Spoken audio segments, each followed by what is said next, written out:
कानपुर की सीसामऊ सीट से समाजवादी पार्टी के उम्मीदवार नसीम सोलंकी दीपावली के दिन कानपुर के एक शिव मंदिर में पहुंचे।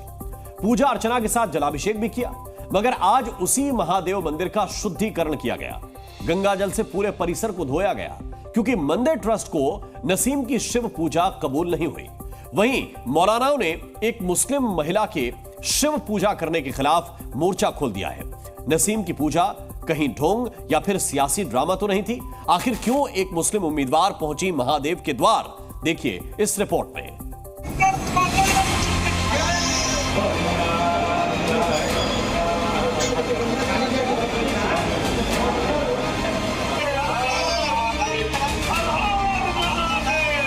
जहां पर नसीम सोलंकी ने शिवलिंग का जलाभिषेक किया, उसी वनखंडेश्वर मंदिर का गंगा जल से शुद्धिकरण किया गया है। हरिद्वार से लाए गंगा जल को मंदिर के कोने कोने में छिड़का गया।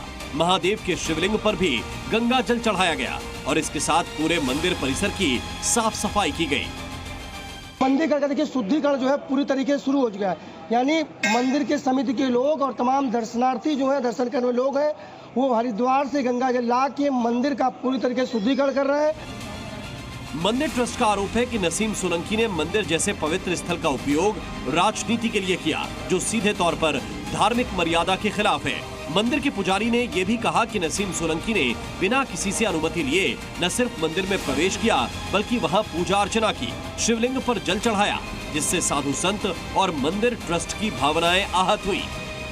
उनके आने से मंदिर की व्यवस्थाओं गड़बड़ाई और भक्तों में आक्रोश आया और उन्होंने बगैर सूचना दिए मंदिर में प्रवेश किया।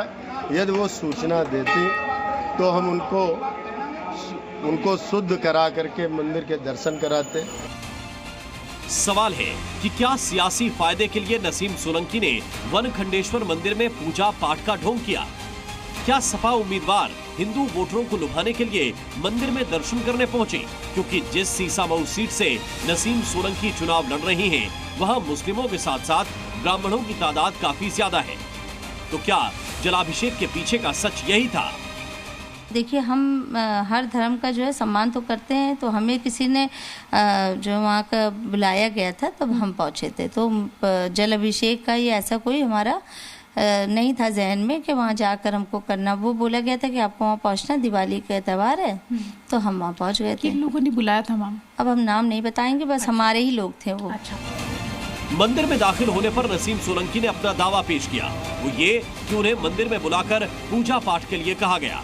अब सवाल ये है कि आखिर वो कौन शख्स था जिसने नसीम सोलंकी को मंदिर में जाने के लिए कहा? आखिर उसका मंदिर ट्रस्ट से क्या ताल्लुक था? इस पर नसीम सोलंकी ने चुप्पी साध ली।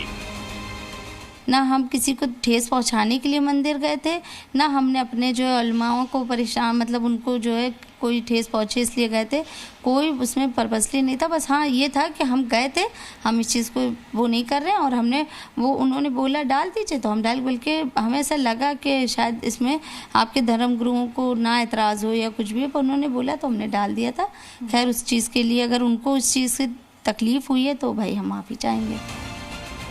जब मंदिर में पूजा पर विवाद बढ़ा तो सपा उम्मीदवार ने जी न्यूज के कैमरे पर माफी मांग ली, पर इस घटना के बाद मौलाना भड़क उठे हैं और उपचुनावों से पहले नसीम सोलंकी के इस दावे पर सियासत शुरू हो गई है। चुनाव खत्म हो, 13 तारीख के बाद 14 तारीख को आवे, मेरी बहन है, मैं उसको साथ अपने सामने आरती कराऊंगा। वो करने की क्षमता रखती हो तो 14 तारीख का घोषणा करे वो कि 14 तारीख को मैं रुद्राभिषेक करने आऊँगी। मैं उसको सबसे पहले अपनी बहन मान के, उसको सनातन की पुजारी मान के उसका आशीर्वाद भी लूंगा। जो आग समाजवादी पार्टी ने लगाई है, आज वो अपनी आग में खुद ही घिर गई है। कट्टरपंथ लगातार बढ़ाने का काम समाजवादी पार्टी करती रही है, मजहबी तुष्टीकरण करने का काम करती रही है। अब इरफान सोलंकी की पत्नी नसीम सोलंकी वो भगवान शिव की पूजा अर्चना करने के लिए चुनाव के वक्त पे चली गई, तो ये बात कट्टरपंथियों को अब नागवार गुजर गई है और इसलिए कट्टरपंथी अब फतवा जारी कर रहे हैं। इसलिए जब दूसरों के घर में आग लगाते हैं ना, तो अपने घर में भी आग कभी न कभी पहुंची जाती है। वो मंदिर भी जा रही, मस्जिद भी जा रही, गिरजाघर भी जा रही, गुरुद्वारे भी जा रही, क्योंकि ईश्वर एक है और वो सबसे प्रार्थना कर रही हैं कि उनको जीत मिले, उनको इंसाफ मिले। भारतीय जनता पार्टी वो नफरत की राजनीति करती, बंटवारे की राजनीति करती है, वो बटोगे कटो जैसे नारे देती है। समाजवादी लोग, समाजवादी प्रत्याशी सबको साथ लेके चलने का प्रयास करते हैं। नसीम की महादेव पूजा को कोई सियासी ड्रामा कह रहा है तो कोई हिंदू वोटों को लुभाने के लिए नसीम पर ढोंग करने का आरोप लगा रहा है। आखिर सच क्या है? फिलहाल इस पर तो सस्पेंस है, क्योंकि अक्सर नेता अपने फायदे के लिए किसी भी हद तक चले जाते हैं। कभी नसीम सोलंकी को मैंने कभी दरबार में देखा ही नहीं। अंदर जाते जो मैंने बाहर भी कभी खड़े होते नहीं देखा। तो मूर्ति पूज में जल अभिषेक की क्या आवश्यकता थी उनको कि बाबा के चरणों में उनको गिरना पड़ रहा है। जो गलतियां उनके पतिदेव ने की, उसका ये परिणाम है कि सीसामऊ विधानसभा की जनता उपचुनाव को देख रही है, और ये जो गलतियां करेंगी उसका परिणाम ये देखेंगे। वनखंडेश्वर मंदिर में पूजा पाठ और जलाभिषेक करना नसीम सोलंकी के लिए सही साबित होता है या गलत, ये 23 नवंबर के चुनावी नतीजों में सामने आ जाएगा।